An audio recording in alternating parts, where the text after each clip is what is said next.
کبھی کبھی ہم کچھ لوگوں کو زیادہ مقام دے کر بگاڑ دیتے ہیں۔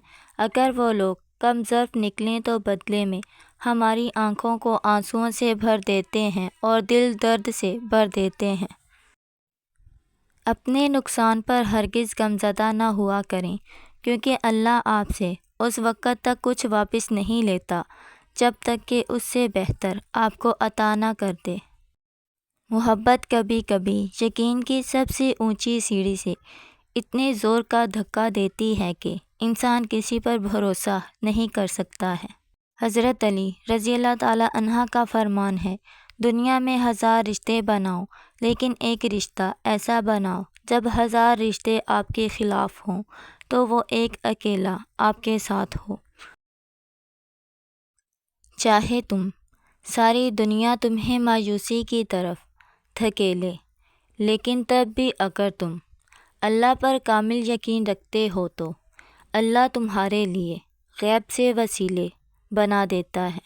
میں نے زندگی سے یہ سبق سیکھا ہے کہ کسی کے لیے کسی کو مت چھوڑو، ورنہ جن کے لیے آپ چھوڑتے ہو وہ آپ کو کہیں کا نہیں چھوڑتے ہیں۔ اسے ہمیشہ سکھ کی نگاہ سے دیکھا جاتا ہے جو ایک مرتبہ دھوکہ دے چکا ہو۔ اگر آپ یہ سمجھتے ہیں کہ دنیا میں بہترین مذہب صرف آپ کا ہے تو دنیا میں بہترین کردار پیش کرنا بھی آپ کی ذمہ داری ہے۔ کچھ باتیں کہہ کر لگتا ہے چپ رہتے تو ہی اچھا تھا، کچھ باتیں سہ کر لگتا ہے کچھ کہہ ہی دیتے تو اچھا تھا۔ دعا تو دل سے زبان سے مانگی جاتی ہے، قبول تو اس کی بھی ہوتی ہے جس کی زبان نہیں ہوتی ہے۔ ہمیشہ یاد رکھیں کہ آپ کی اولاد آپ کے نقش قدم پر چلے گی، آپ سے نصیحتوں پر نہیں۔ ہو سکتا ہے کہ آپ ستاروں کی تمنا کریں لیکن اللہ آپ کو چاند نوازنا چاہتا ہو۔ صبر اختیار کرنا بہت خوبصورت ہے۔ بے وجہ رابطوں کا بوجھ نہ اٹھاؤ، جو بھول گیا ہے اسے بھول جاؤ۔ ہماری درسگاہوں میں جو استاد ہوتے ہیں حقیقت میں یہی تو قوم کی بنیاد ہوتے ہیں۔ یہ عجیب دستور ہے دنیا والوں کا، انسان مر جائے تو قدر کرتے ہیں۔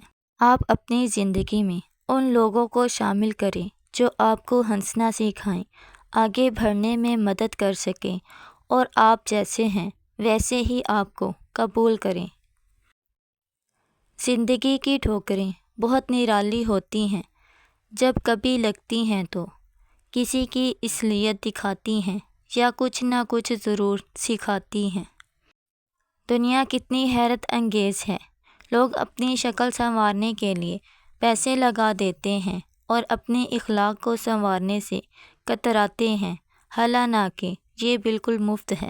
غریب ہونا کہانیوں اور کتابوں کی حد تک رنگین ہوتا ہے، حقیقت میں غریبی بہت بھیانک اور دردناک ہوتی ہے۔ ضرورت پڑنے پر بہانہ اور برے وقت میں طعنہ کوئی کتنا بھی اپنا ہو اکثر مار ہی دیتا ہے۔ ایک بات ہمیشہ یاد رکھنا، دھوکہ کھانے والے کو اللہ صبر دے دیتا ہے مگر دھوکہ دینے والے کو کبھی سکون نہیں دیتا ہے۔ کسی کے لیے حد سے زیادہ پریشان نہ ہو، کیونکہ اللہ جب بہتر سے دور کرتا ہے تو بہترین سے نوازتا ہے۔ دکھ اور سکھ اپنے نصیب سے ملتے ہیں، امیری یا غریبی کا اس میں کوئی تعلق نہیں ہوتا۔ رونے والے عالیشان محلوں میں بھی روتے ہیں اور مسکرانے والے جھونپڑی میں بھی مسکراتے رہتے ہیں۔ حضرت علی رضی اللہ تعالیٰ عنہ کا فرمان ہے، لوگوں سے ڈرنا چھوڑ دو کیونکہ عزت اور رزق کسی کے ہاتھ میں نہیں، اللہ جسے چاہتا ہے بے حساب دیتا ہے۔ صبر، شکر، ذکر اور فکر یہ چاروں بہت بڑا درجہ رکھتے ہیں۔ صبر مشکل کو ٹال دیتا ہے، شکر نعمت کو بڑھا دیتا ہے، ذکر درجات کو بلند کرتا ہے اور فکر گناہوں سے روکتا ہے۔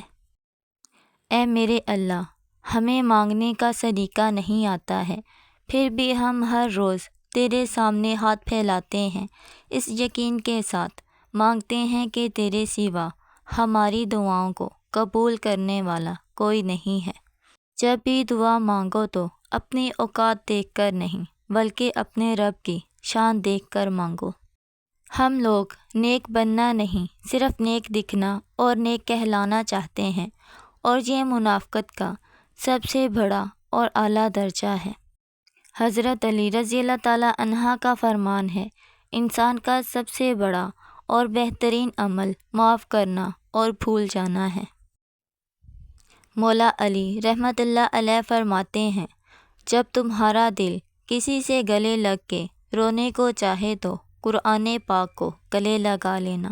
مولا علی رحمۃ اللہ علیہ کا فرمان ہے، اپنے دن کا آغاز صدقہ دینے سے شروع کرو تو اس دن تمہاری کوئی دعا رد نہیں ہوگی۔ جو انسان یہ سمجھتا ہے کہ اللہ جو کرتا ہے وہ ہمارے لیے بہتر ہوتا ہے، وہ کمال کا یقین رکھتا ہے۔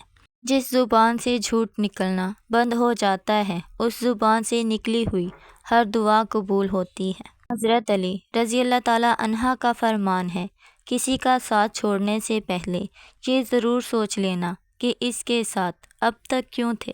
بچوں کے چہرے پر اس لیے اتنا نور ہوتا ہے کہ وہ شرارتیں تو کرتے ہیں پر سازشیں نہیں کرتے۔ نماز کو چھوڑنا صرف عبادت ترک کرنا نہیں ہے، اللہ کا ملاقات کے لیے بلانا اور انسان کا نہ جانا بھی ہوتا ہے۔ میں تیری ہر رضا میں راضی ہوں یا رب، بس تو اپنے علاوہ کسی کا محتاج نہ بنانا۔ اور جس دن تم نے مان لیا کہ اللہ جو فیصلہ کرے گا وہ تمہیں قبول ہے، اس دن کے بعد ہر فیصلہ تمہارے حق میں ہوگا۔ جسے کھو دیا ہے تم نے وہ رب کی رضا تھی، جو اب تمہارا ہوگا وہ تمہارے صبر کا صلہ ہوگا۔ تمہاری نیت کی آزمائش اس وقت ہوتی ہے جب تم کسی ایسے انسان کی مدد کرتے ہو جس سے تمہیں کسی چیز کا لالچ نہیں ہوتا۔